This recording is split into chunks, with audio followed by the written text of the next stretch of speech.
નથી। તો middle East મધ્ય પૂર્વમાં વધી રહેલા યુદ્ધ અને વૈશ્વિક તણાવની સીધી અસર હવે ભારતના ઈંધણ બજાર પર જોવા મળી રહી છે। આંતરરાષ્ટ્રીય બજારમાં ક્રૂડ ઓઇલના ભાવમાં ભારે ઉછાળો આવતા દેશભરમાં પેટ્રોલ અને ડીઝલના ભાવમાં પ્રતિ લીટર અંદાજે ₹3 સુધીનો વધારો નોંધાયો છે, જેના કારણે સુરત સહિત સમગ્ર ગુજરાતમાં સામાન્ય જનતા પર મોંઘવારીનો વધુ એક માર પડ્યો છે। સુરત શહેરના અનેક પેટ્રોલ પંપ પર વહેલી સવારથી જ વાહન ચાલકોની લાંબી કતારો જોવા મળી રહી છે।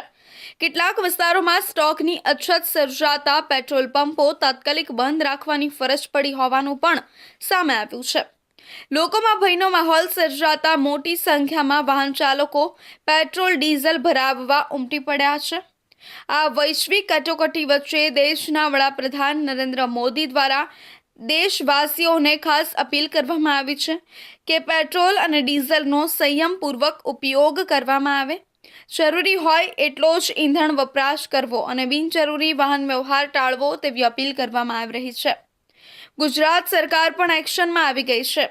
રાજ્યના મુખ્યમંત્રી તથા મંત્રીઓએ પોતાના કોન્વેમાં રહેલી ગાડીઓની સંખ્યા ઘટાડવાનો નિર્ણય લીધો છે। સાથે જ જનતાને પણ ઈંધણ બચાવવા માટે સંદેશ આપવામાં આવી રહ્યો છે। સુરતના અનેક વિસ્તારોમાં લોકોમાં ચર્ચાનો માહોલ ગરમાયો છે કે જો મિડલ ઈસ્ટમાં સ્થિતિ વધુ ગંભીર બનશે તો આગામી દિવસોમાં પેટ્રોલ ડીઝલના ભાવમાં વધુ વધારો થઈ શકે છે।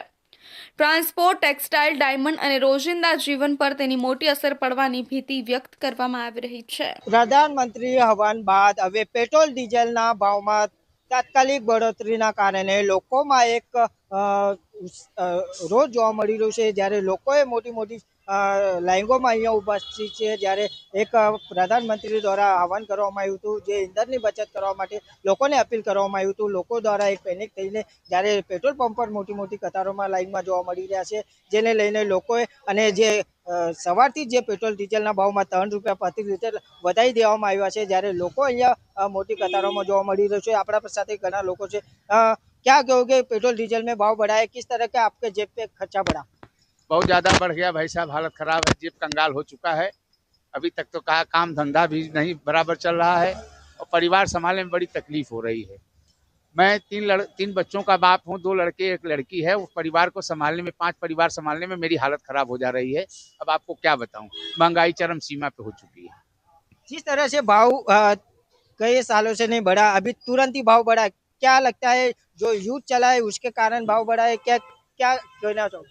अब आप समझते हैं कि युद्ध इंडिया से नहीं हो रहा है, युद्ध हो रहा है ईरान का होता है, अमेरिका का हो रहा है। तो ईरान अमेरिका समझे, इंडिया पे असर तो नहीं आना चाहिए, मेरा मानना ये है। और जो बुद्धिजीवी वर्ग के लोग हैं और पत्रकार, जो अच्छे पत्रकार लोग हैं, उनके माध्यम से मैंने देखा कि ये युद्ध जहाँ चल रहा है वहाँ चल रहा है, इंडिया में युद्ध का कोई असर नहीं है। इंडिया में भोली भाली जनता है, वो किसी बात को मानती है और अपने गार्जियन का हमेशा, हमारे यहाँ एक संस्कार है, लोग अपने गार्जियन की बात सुनते हैं। तो जनता अपने प्रधानमंत्री जी की बात सुनती है। हमारे जो शासक हैं, प्रशासक 2 होते हैं, शासक जो करता है जनता उनके साथ रहती है। और इन्होंने ये जो भाव बढ़ाया है, ये भाव से बहुत बड़ी मार लग रही है और हर जगह हर वस्तु का मार लग रहा है। ट्रांसपोर्टिंग बढ़ेगा, रेलवे में भाड़ा बढ़ेगा, लोगों को आने जाने में तकलीफों का, कठिनाइयों का सामना करना पड़ेगा। स्कूल में हम बच्चों का फीस नहीं अदा कर सकते समय से, उसके लिए भी प्रिंसिपल का और स्कूल के ट्रस्टियों का मुझे सुनना पड़ेगा। ये सब तकलीफें हो रही है, ये सब गार्जियन को झेलना पड़ेगा। जो उद्योगपति हैं वो बड़े उद्योगपति बनेंगे, जो मीडियम क्लास के लोग हैं वो मर जाएंगे। इस महंगाई का यही रीजन होगा। आने वाले समय में क्या देखते हो, किस तरह का और भाव बढ़ने की आशंका है? तो आने वाले समय में किस तरह का जेब पे खर्चा बढ़ेगा? ये बिल्कुल, ये तो है ही, बढ़ेगा भाव, क्योंकि जब समय बीत रहा है तो भाव बढ़ना स्वाभाविक है और भाव सरकार बढ़ाएगी। अभी तक भाव इन्होंने क्यों नहीं बढ़ाया, इसका एक रीजन था कि इलेक्शन था। इलेक्शन में जैसे पूर्ण बहुमत में आ गए तब इनको भाव बढ़ाना ही था। अभी तक नगर महापालिका के कारपोरेटर ने शपथ नहीं लिया और भाव बढ़ गया पट से। ये किसके ऊपर असर जाएगा? ये VIP लोगों के पे नहीं जाएगा। आज ये कटौती दिखा रहे हैं कि हम पेट्रोल की बचत करने के लिए या CNG की बचत करने के लिए हम अपने वाहन के काफिलों में कटौती कर रहे हैं। लेकिन आपको क्या लगता है, क्या इसके पहले भाव नहीं बढ़ा? पेट्रोल का, डीजल का नहीं बढ़ा, CNG का नहीं बढ़ा, PNG का नहीं बढ़ा? जब बढ़ा तो मोदी साहब ने या इनके मंत्रिमंडल में कौन ऐसा व्यक्ति था जिन्होंने कटौती कर दिया अपने वाहनों में, जिन्होंने वाहन ले जाना बंद कर दिया? चार्टर प्लेन से चलते हैं, उसका एवरेज लगा लीजिए, हमारी बाइक का एवरेज लगा लीजिए, कितना अंतर है। જે રીતે લોકોમાં એક રોષ અને આક્રોશ જોવા મળી રહ્યું છે, લોકો જે જ્યારે રોષ ફાટી નીકળ્યો છે, જ્યારે લોકોમાં ઘણી અહીંયા મુશ્કેલી પડી રહી છે, જ્યારે પેટ્રોલ ડીઝલના ભાવને લઈને ઘણા લોકો અહીંયા ઉપસ્થિત છે. ક્યાં કહો કે પેટ્રોલ डीजल भाव में વધારો થયો છે? देखिए, मैं कलकत्ता से आया हूँ, हर महीने आता है, तो इस बार पहली बार देख रहे हैं तो जो इतना लाइन है, कुछ रेट बढ़ गया है. इसके लिए कुछ दूसरा उपाय भी ढूंढना पड़ेगा, जैसे इलेक्ट्रिक कार वगैरह बाइक ये सब लेना चाहिए, गाड़ी का इस्तेमाल कम होना चाहिए. और एक बात है, हम तो कलकत्ता में है, कलकत्ता का हूँ, तो कलकत्ता में इससे 10 रुपया ज़्यादा भाव है, वो हिसाब से फिर भी थोड़ा ठीक है इधर. ठीक है, तो मेरे को तो हर महीने आना होता है इधर. बस એ રીતે બહાર રાજ્યમાંથી બીજા આપણા ગુજરાતમાં આવ્યા છે ભાઈ.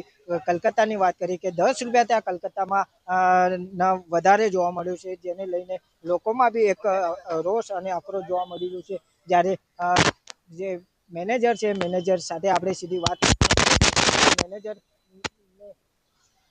જે રીતે લોકોમાં આક્રોશ છે, જે મોટી મોટી કતારો જોવા મળી રહ્યું છે અને મોટી કતારોના લીધે જ લોકોમાં એક ભયનો માહોલ સર્જાયો છે. રવિ વેંડે, ઇન્ડિયા ન્યૂઝ, સુરત. દક્ષિણ ગુજરાતમાં પશુપાલકો માટે એક મહત્વના અને ખુશીના સમાચાર સામે આવ્યા છે. સુમુલ ડેરી આ વખતે પશુપાલકોને તગડું બોનસ ચૂકવશે.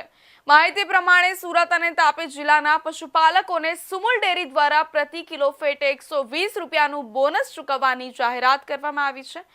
આનો લાભ લાખો પશુપાલકોને મળશે. આ પગલું પશુપાલકોના આર્થિક સશક્તિકરણ માટે ખૂબ મહત્વનું માનવામાં આવી રહ્યું છે. જ્યારે આખું રાજ્ય મોંઘવારી સામે ઝઝૂમી રહ્યું છે, ત્યારે સુરત અને તાપી જિલ્લામાંથી રાહતના મોટા સમાચાર સામે આવ્યા છે. પશુપાલન વ્યવસાય સાથે જોડાયેલા 2.5 લાખ પરિવારો માટે આજનો દિવસ ઐતિહાસિક સાબિત થયો છે. દક્ષિણ ગુજરાતની મહત્વની સુમુલ ડેરીએ એક એવી જાહેરાત કરી છે જે સમગ્ર ગુજરાતમાં ચર્ચાનો વિષય બની છે. આ નવો આર્થિક બદલાવની જાહેરાતથી પશુપાલકોમાં ખુશી છવાઈ છે. દક્ષિણ ગુજરાતના પશુપાલકોના આર્થિક જીવનમાં આજે એક મોટો વળાંક આવ્યો છે. છેલ્લા ઘણા સમયથી જેની રાહ જોવાતી હતી તેવા એક મહત્વપૂર્ણ સમાચાર ડેરી તંત્ર તરફથી સામે આવ્યા છે. આ એક નિર્ણયથી પશુપાલન સાથે સંકળાયેલા લાખો પરિવારોના ઘરમાં સમૃદ્ધિની નવી લહેર જોવા મળશે. આર્થિક મજબૂતી પૂરી પાડતી આ જાહેરાતથી પશુપાલકોને લાભ થશે. સુરત અને તાપી જિલ્લાની જીવાદોરી સમાન સુમુલ ડેરીએ પશુપાલકોના હિતમાં ઐતિહાસિક નિર્ણય લીધો છે. ડેરી સત્તાધીશોએ કિલો ફેટ દૂધના ભાવમાં 120 રૂપિયાના બોનસની જાહેરાત કરી છે. આર્થિક રાહત મળવાથી સુરત અને તાપી જિલ્લાના 2.5 લાખ પશુપાલકોમાં અનેરો ઉત્સાહ જોવા મળી રહ્યો છે. સુમુલ ડેરી સાથે સંકળાયેલા નાના મોટા તમામ પશુપાલકોને આ નિર્ણયથી મોટો આર્થિક ફાયદો થશે. ગત નાણાકીય વર્ષ દરમિયાન પશુપાલકોને સરેરાશ પ્રતિ કિલો ફેટ 870 રૂપિયાનો ભાવ મળતો હતો. ત્યારબાદ BCU ફેટ ફેર હેઠળ અંદાજે 30 રૂપિયા પ્રતિ કિલો ફેટ આપવામાં આવ્યા હતા અને હવે 120 રૂપિયાના વધારાના બોનસ સાથે પશુપાલકોને કુલ 1020 રૂપિયા પ્રતિ કિલો ફેટ જેટલી રકમ મળશે. સુમુલ ડેરી તંત્રનો દાવો છે કે આ ભાવ સમગ્ર ગુજરાત રાજ્યમાં સૌથી વધુ છે. આ આંકડાકીય સિદ્ધિ પશુપાલકોની મહેનતનું યોગ્ય વળતર પૂરું પાડશે. સમગ્ર દક્ષિણ ગુજરાતની જીવાદોરી સમાન સુમુલ ડેરીએ ખૂબ જ સારું બોનસની જાહેરાત કરી છે. 120 રૂપિયા પશુપાલક તરીકે આવકારીએ છીએ ને ખાસ કરીને આઝાદી સમયે અમૂલની સ્થાપના પછી શરૂઆત થયેલી આ સુમુલ ડેરી વડીલોના આશીર્વાદથી ખૂબ જ પ્રગતિ કરી રહી છે. આ વર્ષે જે રીતે બોનસ જાહેર થયું છે, પ્રથમ હરોળનું ગુજરાતમાં પ્રથમ હરોળનું બોનસ જાહેર થયું છે અને લગભગ કિલો ફેટે 1000 રૂપિયાથી પણ વધારે જ્યારે આ ડેરી ચૂકવવા જઈ રહી છે અને ખાસ કરીને 425 કરોડ રૂપિયા જેટલો ભાવફેર પશુપાલકોના ખાતામાં આવનારા જૂન મહિનામાં જમા થવાનો છે. ખૂબ જ પશુપાલકોમાં ખાસ કરીને આનંદની લાગણી છે અને જે રીતે આ ડેરીએ મજબૂત નેતૃત્વ ખાસ કરીને પશુપાલકોએ પૂરું પાડ્યું છે, એને કારણે આજે સમગ્ર દક્ષિણ ગુજરાતમાં અને ખાસ કરીને ગુજરાતમાં પશુપાલકો ખાસ કરીને 2.5 લાખથી પણ વધારે પશુપાલકોની જીવાદોરી સમાન સુમુલ ખૂબ જ પ્રગતિ કરી રહી છે અને ખાસ કરીને સહકારથી સમૃદ્ધિ જે ભારત સરકારના સૂત્ર સાથે આ ડેરી ખૂબ જ પ્રગતિ કરી રહી છે અને એના અનુસંધાનનો આજનો આજે ભાવફેર બોનસ ખૂબ જ આવકારદાયક છે. સુમુલ ડેરીના આ પ્રશંસનીય નિર્ણયને પૂર્વ ડિરેક્ટર જયેશ પટેલે દિલથી આવકાર્યો છે. આર્થિક રાહત મળવાને કારણે પશુપાલન વ્યવસાય સાથે જોડાયેલા લોકોની આજીવિકામાં સુધારો થશે. દૂધના વ્યવસાયમાં રોકાયેલા લાખો પરિવારો માટે આ જાહેરાત આશીર્વાદ સમાન સાબિત થઈ રહી છે. સહકારી ક્ષેત્રમાં સુમુલ ડેરીએ લીધેલું આ પગલું અન્ય ડેરીઓ માટે પણ એક નવો માપદંડ સ્થાપિત કરી રહ્યું છે. દેશના સૌથી ઝડપી વિકસતા વેપારી શહેરોમાં સ્થાન ધરાવતા સુરત માટે હવે આંતરરાષ્ટ્રીય એર કનેક્ટિવિટી વધારવાની માંગ વધુ જોર પકડી રહી છે. Surat chamber of commerce and industry દ્વારા કેન્દ્રીય ઉડ્ડયન મંત્રી સમક્ષ સુરતને પોઈન્ટ ઓફ કોલ તરીકે જાહેર કરવાની મહત્વપૂર્ણ રજૂઆત કરવામાં આવી છે. દિલ્હી ખાતે યોજાયેલી બેઠકમાં સુરતના એવિએશન વિકાસ સાથે જોડાયેલા અનેક મુદ્દાઓ પર વિસ્તૃત ચર્ચા કરવામાં આવી હતી. એરપોર્ટની કનેક્ટિવિટી સહિતના મુદ્દે ચેમ્બરના પ્રતિનિધિ મંડળે કેન્દ્રીય ઉડ્ડયન મંત્રી કિંજરાપુ નાયડુ સાથે દિલ્હીમાં કેન્દ્રીય મંત્રી સી.આર. પાટીલની મધ્યસ્થતાથી તેમના નિવાસ સ્થાને બેઠક યોજાઈ હતી, જેમાં 15 દિવસમાં સુરતથી મુંબઈ વચ્ચે ફ્લાઇટ શરૂ કરાશે, જેની ફ્રીક્વન્સી સવાર સાંજ રહેશે અને વિદેશી ફ્લાઇટ સાથે સુરતની કનેક્ટિંગ ફ્લાઇટ શરૂ કરાશે. ચેમ્બર પ્રમુખ અશોક જીરાવાલાએ રજૂઆત કરી હતી કે અગાઉ બંધ થયેલી દુબઈ, શારજાહ અને બેંકોકની સીધી ફ્લાઇટ વહેલી તકે ફરી શરૂ કરવામાં આવે. સુરતને દ્વિપક્ષીય એર સર્વિસીસ એગ્રીમેન્ટ હેઠળ પોઈન્ટ ઓફ કોલ તરીકે સામેલ કરો. ચર્ચા દરમિયાન સુરત શહેરની ડાયમંડ ટેક્સટાઇલ, કેમિકલ્સ અને એમએસએમઈ ક્ષેત્રે વૈશ્વિક ઓળખને ધ્યાનમાં રાખી આંતરરાષ્ટ્રીય એર કનેક્ટિવિટી વધારવાની માંગ ઉઠાવવામાં આવી હતી. દિલ્હી માટે અગાઉ દર સપ્તાહે 8, શારજાહ માટે 3 અને બેંકોક માટે 4 ફ્લાઇટ હતી, જે ફરી શરૂ કરો. મુંબઈ માટે દૈનિક ફ્લાઇટ વધારી દિલ્હીની ફ્રીક્વન્સી સુધારવા તેમજ ભુવનેશ્વર માટે ડાયરેક્ટ ફ્લાઇટ શરૂ કરવા પણ માંગ કરી હતી.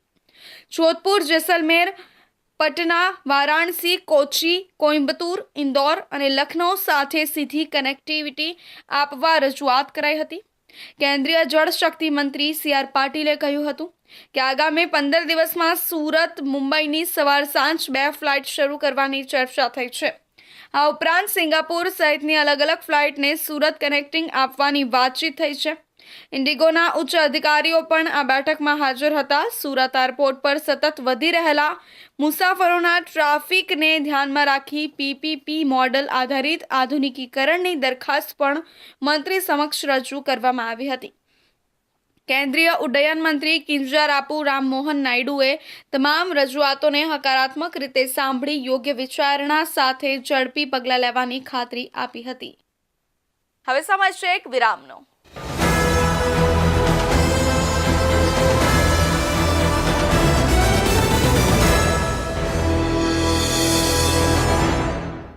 મુદ્દાઓ છે દેશના,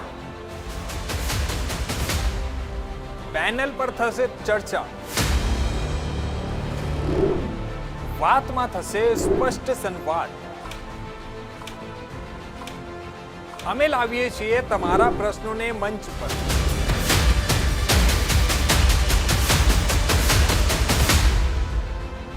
કેમ કે સમસ્યા તમારી, લડત તમારી. જુઓ મારી સાથે ફક્ત इंडिया न्यूज गुजरात पर.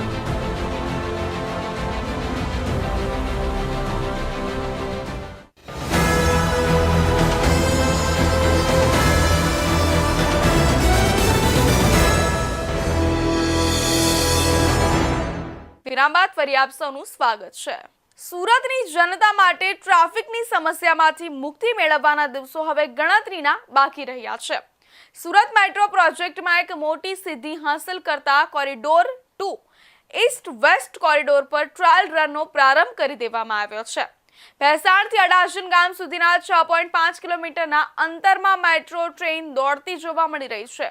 ઉલ્લેખનીય છે કે સુરત મેટ્રોની કુલ કામગીરી હવે 75% વધુ પૂર્ણ થઈ ચૂકી છે, જે શહેરની ઝડપી કનેક્ટિવિટી તરફનું એક મજબૂત કદમ છે. મેટ્રો પ્રોજેક્ટના 2 કોરિડોર અંતર્ગત કુલ 40.35 કિલોમીટર લંબાઈના ₹12,020 કરોડના પ્રોજેક્ટની કામગીરી પ્રગતિમાં છે. આ પ્રોજેક્ટમાં કુલ 38 સ્ટેશનો તેમજ 2 ડેપો, ડ્રીમ સિટી ડેપો અને ભેસાણ ડેપોનો સમાવેશ થાય છે. અત્યાર સુધીમાં પ્રોજેક્ટની અંદાજે 75% વધુ કામગીરી પૂર્ણ થઈ ચૂકી છે. પ્રધાનમંત્રીના વિકસિત ભારતના વિઝન અંતર્ગત દેશના શહેરોમાં મેટ્રો જેવી આધુનિક, સુરક્ષિત અને સુવિધાસભર પરિવહન વ્યવસ્થા ઝડપથી ઉપલબ્ધ થાય તે માટે તેઓ સતત આગ્રહી રહ્યા છે. મુખ્યમંત્રી, નાયબ મુખ્યમંત્રી, શહેર વિકાસ મંત્રી આ પ્રોજેક્ટ ઝડપથી આગળ વધે અને સમયસર પૂર્ણ થાય તે માટે સતત પ્રયત્નશીલ છે. સુરત મેટ્રો પ્રોજેક્ટના કોરિડોર 1 નોર્થ સાઉથ કોરિડોર અંતર્ગત ડ્રીમ સિટીથી અલથાણ ટેનામેન્ટ સ્ટેશન વચ્ચેના 8.5 કિલોમીટર તથા 7 સ્ટેશનો પર ટ્રાયલ રન કામગીરી તારીખ 29 માર્ચ 2024થી શરૂ કરવામાં આવી હતી અને હાલમાં ટ્રાયલ રન સાથે વિવિધ ચકાસણી અને પરીક્ષણ પ્રક્રિયા GEC તથા GMRC દ્વારા પ્રગતિમાં છે. તે જ રીતે હવે કોરિડોર 2 ઈસ્ટ વેસ્ટ કોરિડોર અંતર્ગત 6.5 કિલોમીટર તથા 7 સ્ટેશનોના સ્ટ્રક્ચરનું કામ પૂર્ણ થઈ ચૂક્યું છે અને તેના ટ્રાયલ શરૂ કરવામાં આવ્યા છે.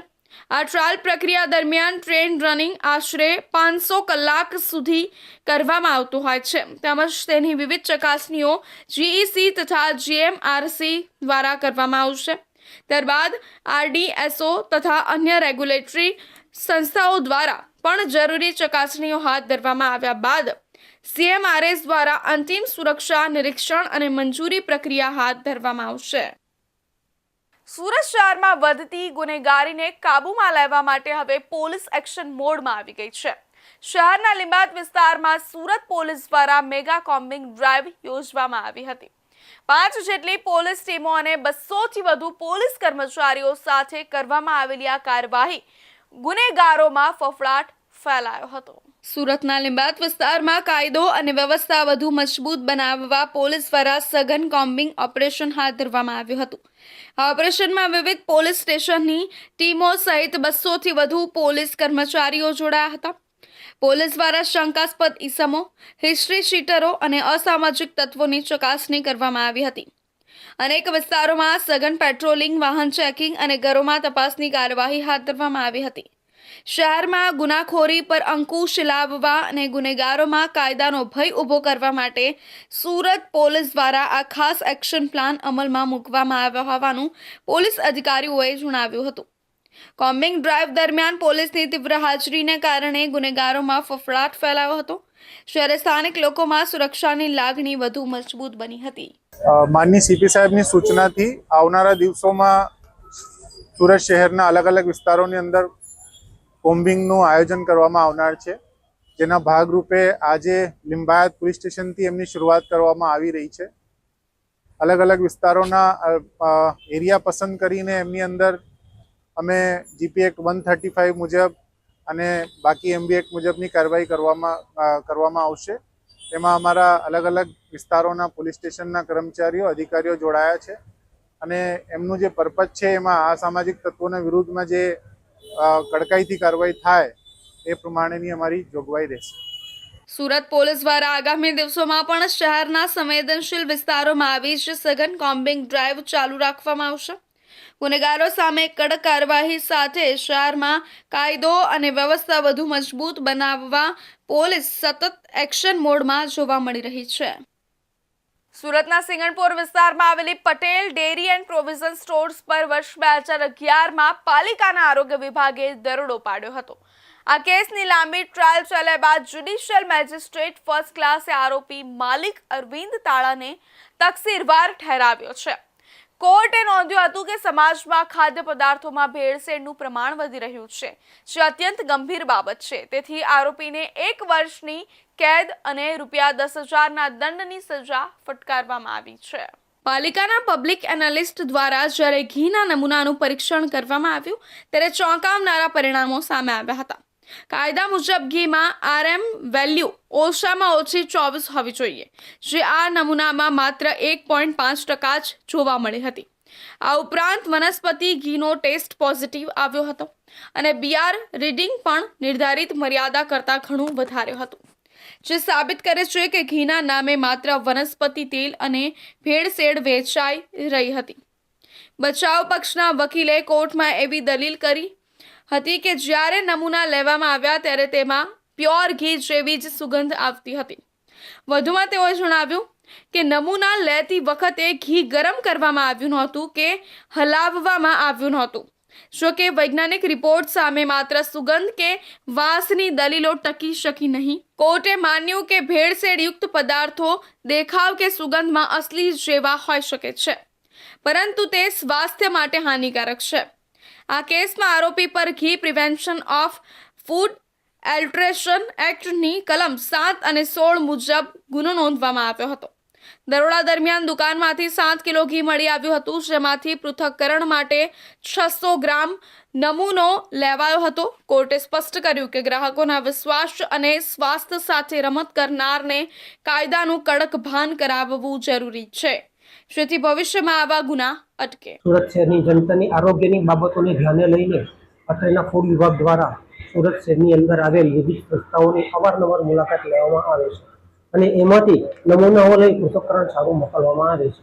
અને જો એ નમૂનાનો અહેવાલ ધારાધોરણ મુજબનો નહીં હોય તેની પર આગળની કાર્યવાહી કરવામાં આવે છે. જેના અનુસંધાનમાં 2011ની અંદર અત્રેના ફૂડ સેફ્ટી ઓફિસર બી.આર. બ્રહ્મભટ્ટ સાહેબે કતારગામ ખાતે આવેલ પટેલ ડેરી એન્ડ ફરસાણ સ્ટોરની મુલાકાત લઈ એની અંદર જે ઘીનો જથ્થો હતો તે શંકાસ્પદ માલુમ પડેલો, જેનો નમૂનો લઈ બી.આર. બ્રહ્મભટ્ટ સાહેબે લેબોરેટરી ખાતે મોકલી આપ્યો. લેબોરેટરીના રિપોર્ટની અંદર એવું માલુમ પડેલ કે એની અંદર વનસ્પતિ તેલનું પ્રમાણ વધારે છે, જેથી એ રિપોર્ટ ધારાધોરણ મુજબનો ન હોવાનો માલુમ પડતા બી.આર. બ્રહ્મભટ્ટ સાહેબે આરોપી વિરુદ્ધ કોર્ટમાં ફરિયાદ દાખલ કરેલી હતી. જે કેસ હવે કોર્ટમાં ચાલી જતા કોર્ટે આરોપીને 1 વર્ષની સજા અને 10,000નો દંડ ફટકારવામાં આવ્યો છે. આ કિસ્સો સાબિત કરે છે કે બજારમાં મળતી વસ્તુઓ માત્ર તેની સુગંધ કે દેખાવ પરથી શુદ્ધ માની લેવી જોઈએ નહીં. સુરત પાલિકાની આ કાર્યવાહી અને કોર્ટના ચુકાદાથી ભેળસેળિયા વેપારીઓમાં ફફડાટ ફેલાયો છે. જો દંડની રકમ ભરવામાં આરોપી નિષ્ફળ જાય તો તેને વધુ 3 મહિનાની જેલની સજા ભોગવવી પડશે તેવો આદેશ પણ કોર્ટે આપ્યો છે. સુરતના પાંડેસરા વિસ્તારમાં આવેલી રિદ્ધિ સિદ્ધિ સોસાયટી પાસે જાહેરમાં મારામારીનો એક ચોંકાવનારી ઘટના સામે આવી છે. રાત્રે 4 થી 5 યુવકો એક કારમાં સવાર થઈને આવ્યા હતા અને રસ્તા પર ઉભેલા એક યુવકને નિશાન બનાવી તેના પર તૂટી પડ્યા હતા.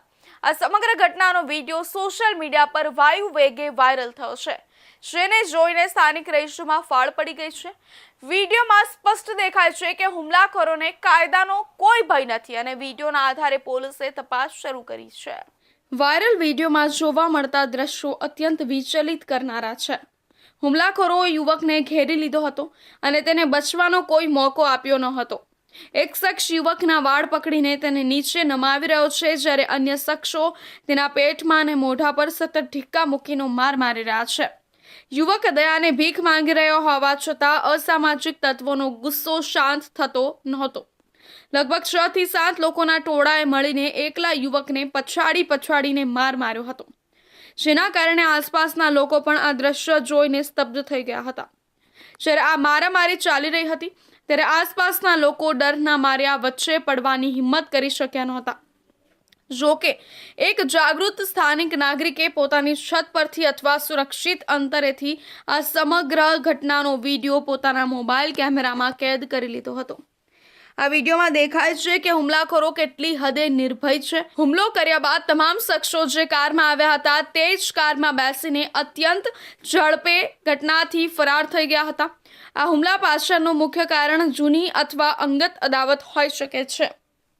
માર ખાનાર યુવક અને હુમલાખોરો એકબીજાને ઓળખતા હોવાનું પણ અનુમાન લગાવવામાં આવી રહ્યું છે. કોઈ બાબતે થયેલી બોલાચાલી બાદ અસામાજિક તત્વોએ કારમાં આવીને આયોજનબદ્ધ રીતે યુવકને આંતરીને માર માર્યો હતો. હુમલાખોરો સ્થાનિક વિસ્તારના જ માથાભારે તત્વો હોવાનું ચર્ચાઈ રહ્યું છે.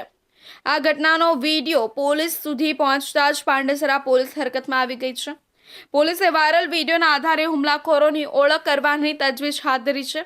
જે કારમાં આરોપીઓ આવ્યા હતા તેના નંબર અને સીસીટીવી ફૂટેજ તપાસવામાં આવી રહ્યા છે. પોલીસ અધિકારીઓએ જણાવ્યું હતું કે શહેરમાં શાંતિ ડહોળનારા અને કાયદો હાથમાં લેનારા તત્વોને બક્ષવામાં આવશે નહીં. ટૂંક સમયમાં જ તમામ આરોપીઓની ધરપકડ કરી કાયદેસરની કાર્યવાહી કરવામાં આવશે. હાલમાં ભોગ બનનાર યુવકની શોધખોળ પણ ચાલુ છે, જેથી તેની ફરિયાદ નોંધી શકાય. સલાબતપુરા પોલીસ સ્ટેશનમાં નોંધાયેલા ગૌમાંસના ગુનામાં છેલ્લા લાંબા સમયથી નાસ્તા ફરતા રીઢા આરોપી રઈશ ઉર્ફે ભૂખડ મતીન શેખને સુરત ક્રાઇમ બ્રાન્ચે બાતમીના આધારે ડિંડોલી ઇકલેરા રોડ પર આવેલી અલમદીન સોસાયટીના નાકેથી ઝડપી પાડ્યો છે. 50 વર્ષીય રઈશ ખાટકી વર્ષોથી આ અસામાજિક પ્રવૃત્તિમાં સંકળાયેલો છે અને તેની ધરપકડથી ગૌમાંસની તસ્કરી કરતા નેટવર્કને મોટો ફટકો પડ્યો છે. આરોપી મૂળ મધ્યપ્રદેશના બુરહાનપુરનો વતની છે અને હાલ બેસ્તાન વિસ્તારમાં રહીને પોતાનું નેટવર્ક ચલાવતો હતો. આ કેસની વિગત મુજબ અઠવા પોલીસ સ્ટેશનના ગુનામાં જામીન પર મુક્ત થયા બાદ રઈશ ફરીથી સક્રિય થયો હતો. તેણે અંકલેશ્વરના ખરોડ ગામના અનસ નામના વ્યક્તિ પાસેથી ગૌમાંસ મંગાવ્યું હતું. આ ગૌમાંસ તેના સાગરીત અને રિક્ષા ડ્રાઈવર રઉફ નબી શેખ મારફતે સુરતના અકરમ ગાંડુ અસલમ અને શાકિર મૌલાના નામના શખ્સોને પહોંચાડવાનું હતું. જોકે રિક્ષા ડ્રાઈવર રઉફ ગૌમાંસના જથ્થા સાથે પકડાઈ જતા રઈશ પોતાની ધરપકડ ટાળવા માટે નાસ્તો ફરતો હતો. ક્રાઇમ બ્રાન્ચની ટીમે ટેકનિકલ સર્વેલન્સ અને બાતમીદારોની મદદથી તેને આખરે દબોચી લીધો છે. પકડાયેલ આરોપી રઈશ ઉર્ફે ભૂખડ કોઈ સામાન્ય ગુનેગાર નથી, પરંતુ ગૌવંશ કતલ અને ગૌમાંસના વેપારનો રીઢો આરોપી છે. તેનો ગુનાહિત ઇતિહાસ જોતા જણાય છે કે તે અંકલેશ્વર રૂરલ, કામરેજ, ઓલપાડ, ડિંડોલી અને અઠવા લાઇન્સ જેવા વિવિધ પોલીસ સ્ટેશનોમાં અગાઉ અનેકવાર પકડાઈ ચૂક્યો છે. 2016થી લઈને 2025 સુધીમાં તેની સામે પશુ સંરક્ષણ અધિનિયમ, ચોરી અને રાયોટિંગ જેવા ગંભીર ગુનાઓ નોંધાયેલા છે. ખાસ કરીને ગુજરાત પશુ સંરક્ષણ અધિનિયમ 2017ની કડક કલમો હેઠળ તેની સામે કાર્યવાહી કરવામાં આવી છે. ક્રાઇમ બ્રાન્ચ દ્વારા પકડાયેલા આ આરોપી વિરુદ્ધ સલાબતપુરા પોલીસ સ્ટેશનમાં ગુના હેઠળ બીએનએસની કલમ 325, 54 તેમજ પશુ સંરક્ષણ અધિનિયમની કલમ 51A, 6A, 6B, 8(1), 8(2), 8(4) મુજબ ગુનો નોંધાયેલો છે. આ કલમો ગૌવંશની ગેરકાયદેસર કતલ અને માંસના હેરફેર સામે ખૂબ જ કડક સજાની જોગવાઈ ધરાવે છે. આરોપીની ધરપકડ બાદ હવે આ નેટવર્ક સાથે જોડાયેલા અન્ય સાગરીતોની ધરપકડ માટે પણ પોલીસે ચક્રો ગતિમાન કર્યા છે. તો આ હતા અત્યાર સુધીના મહત્વના સમાચાર. વધુ સમાચાર માટે જોતા રહેજો ઇન્ડિયા ન્યૂઝ ગુજરાત.